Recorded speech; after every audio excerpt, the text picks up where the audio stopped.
बिस्मिल्लाहिर्रहमानिर्रहीम। My name is Asim Nasir to roll number 44।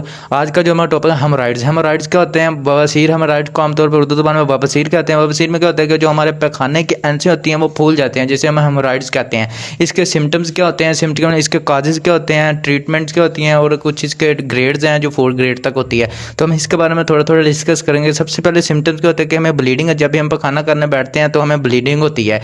Bleeding के अलावा जो हम बताया कि जो एनस एरिया कैनाल होती है उसमें स्वेलिंग हो जाती है। तो ये हमें सिम्टम्स कुछ ज़ाहिर होते हैं जिसकी वजह से पता लगता है बवासीर हुई है। ठीक, उसके बाद इसके काजेज़ क्या होता है? मेन काजेज़ इसका जो कॉन्स्टिपेशन होता है, यानी कब्ज़ हो जाती है।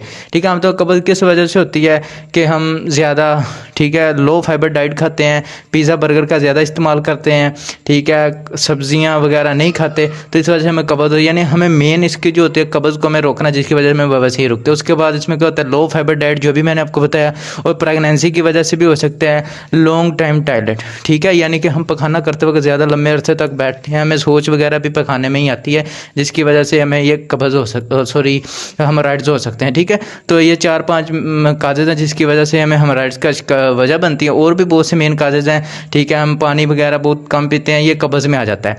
ठीक है, और उसके अलावा इसके जो दर्जे हैं, ठीक है, यानी grade 1, grade 2, grade 3, grade 4। Grade 1 में हमें सिर्फ ओनली ब्लीडिंग होती है। ठीक है, और ग्रेड 2 में हमें जो हमारे मौके होते हैं, ठीक है, और इसकी एक अलामत ये भी ज़ाहिर होती है कि हम पखाना करते हुए हमारे मकद से बाहर मौके आ जाते हैं, जिससे हम पता चलता है कि हमें बवासीर हुई है। ठीक है, ग्रेड 2 में मौके बाहर आते हैं पखाना करते वक्त और ख़ुद ब खुद अंदर चले जाते हैं। ठीक है, और ग्रेड 3 में जो मौके हैं, ठीक है, बाहर आते हैं लेकिन खुद ब खुद अंदर नहीं जाते, हमें उसे अंदर करना पड़ता है। ठीक है, ग्रेड 3 और ग्रेड 4 में मौके बाहर आ जाते हैं। ठीक है, और लेकिन नोवा अंदर जा सकते हैं ना परमानेंटली बाहर आ जाते हैं, जिसे हम, इसका यही इलाज है कि हमें इसकी सर्जरी। ग्रेड 4 में ये परमानेंट बाहर आ जाते हैं मौके और हमें इसका सर्जरी वगैरह करनी पड़ती है। ठीक है, ये इसके 4 ग्रेड है। इसके बाद इसकी जो होते हैं, हमें डायग्नोज इसे कैसे कर सकते हैं?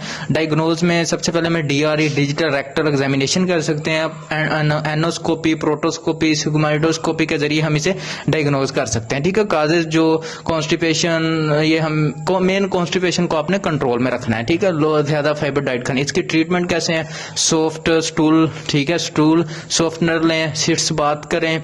ठीक है, और ये पेनलेस होते हैं, इसमें पेन नहीं होती। ठीक है, इतनी दर्जे 4 यानी ग्रेड 4 में पेन हो सकती है। ठीक है, लेकिन 3 ग्रेड तक पेन नहीं होती इसमें। ठीक है, ट्रीटमेंट उसके अलावा फाइबर डाइट ज़्यादा लें, अपनी कब्ज़ यानी कॉन्स्टिपेशन को कंट्रोल में रखें। फिर एंड जब ये सारा कुछ प्रोसीजर हो जाता है, 90% तक ये जो होती है ना, ये बगैर सर्जरी के सेट हो सकती हैं, 80 to 90%। बाकी 10% अगर ना हुई तो हमें इसे सर्जरी, हेमोरॉइडेक्टमी करनी पड़ती है। ठीक है, आमतौर पर धागानुमा हम वहाँ पे मौके के ऊपर धागा टाइट करके वो लपेट देते हैं, जिसकी वजह से खुद ब खुद कट हो जाते हैं और 1 वीक के बाद धागे को टाइट वगैरह कर देते हैं। इसकी ट्रीटमेंट है फाइबर डाइट वगैरह लें, अपनी कब्ज़ को अच्छी कंट्रोल में रखें, कब्ज़ ना होने दें। ठीक है, जिसकी वजह से हम बवासीर का